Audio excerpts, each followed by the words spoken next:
классынын окуучусу. Узак романынан үзүндү.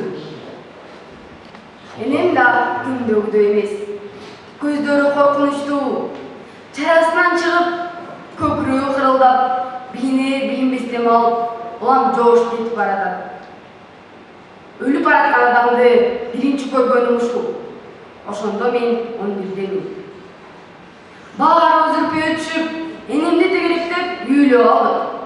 Энем да, эжем да тура түшүп, элирген эмедей баардыгын эмелене көрүп, тышка чыгып кетти.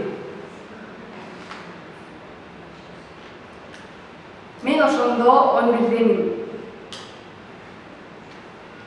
Биздин үй элден обочо жерде болсо да, эжемдин чаңырган дауышы менен бирин-сирин чогулуп калды. Ошондо мен эмнегедир алданып тышка чыгып кеткенмин. Аңгы чообой бир кезде чур дей түштү. Чуркураган чаржай күндөр уламын чөй берип, жаман үйдү көтөрүп кетти. Ошентип 6 чөбүрө жетим калдык. Эң улуубуз Алмакан эжем, анан мен.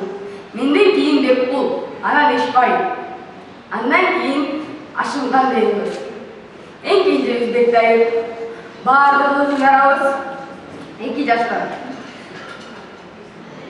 Энем өлөр алдында бир кыз төрөп бирөөгө багалып берген.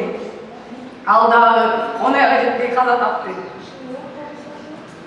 3 кызын эрге берген. Азыр үйдө 6. Энем өлгөн соң жетимдерге баш көз болууга Бурмаки кемпир келди. Бул кемпир атамдын агасы Элебестин зайыбы. 60га келип калган бүкчүйгө оңгана бир кичине кемпир.